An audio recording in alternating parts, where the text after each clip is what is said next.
చెప్పి ఇలా కాంగ్రెస్ పార్టీకి ఓటేస్తే వాళ్ళ మేనిఫెస్టోలో 28వ పేజీ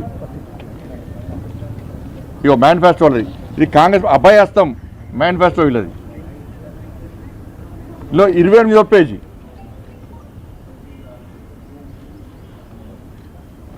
ఇలా ఆర్టీసీ కార్మికులను ప్రభుత్వంలో విలీన ప్రక్రియ పూర్తి చేసి 2 PRC బకాయిలు వెంటనే చెల్లిస్తాం. వచ్చే PRC పరిధిలోకి TSR టీసీ కార్మికులకు చేరుస్తాం. వచ్చే PRC పరిధిలోకి TSRTC కార్మికులకు చేరుస్తాం. రాష్ట్ర ప్రభుత్వ ఉద్యోగులతో సమానంగా అన్ని వసతులు సదుపాయాలను కల్పిస్తాం. ఆర్టీసీ బస్సులను అధునీకరించి విస్తరిస్తాం. అధునాతనమైన సౌకర్యాలతో కొత్త సర్వీసులను ప్రారంభిస్తాం. ఆర్టీసీ యూనియన్ పునరుద్ధరణకు అనుమతిస్తాం. ఇది కాంగ్రెస్ పార్టీ అభయహస్తం పేరుతోని చూపెట్టింది. వాళ్ళకి భగవద్గీత అన్నారు, ఇది బైబుల్ అన్నారు, ఇది ఖురాన్ అన్నారు. మరి ఏడవని కుమార్ ఇవన్నీ ఇప్పుడు 2 రోజుల ప్రభుత్వం వచ్చినాక 100 రోజుల లోపల ఈ డిమాండ్లను మేము నెరవేరుస్తామని చెప్పి అన్నారు. ఇలా 900 రోజుల మీ ప్రభుత్వం వచ్చి ఏమైంది?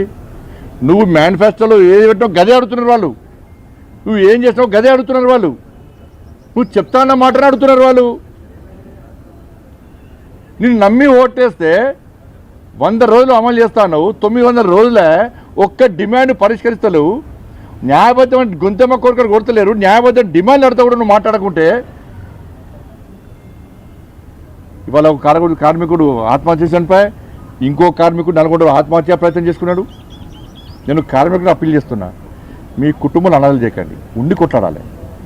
కొట్లాడే దమ్ము మీకు ఉంది. వాళ్ళ తెలంగాణ ఉద్యమాన్ని చేసిన వాళ్ళు మీరు, సకల జన సంబంధించిన ఉవ్వెత్తులను లేచిన వాళ్ళు మీరు, పానలు టైర్లు పట్టుకొని రాడ్లు పట్టుకొని రోడ్ల మీద దమ్మెంతో చూపెట్టారు, మొత్తం స్తంభింపజేసారు.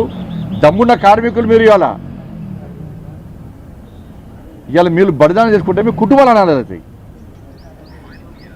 మిగతా కార్మికులు బాధపడతారు, మళ్ళీ సమ్మె చేయడానికి వెనక ముందు అవుతారు, వాళ్ళ కుటుంబాలు ఆపే ప్రయత్నం చేస్తారు.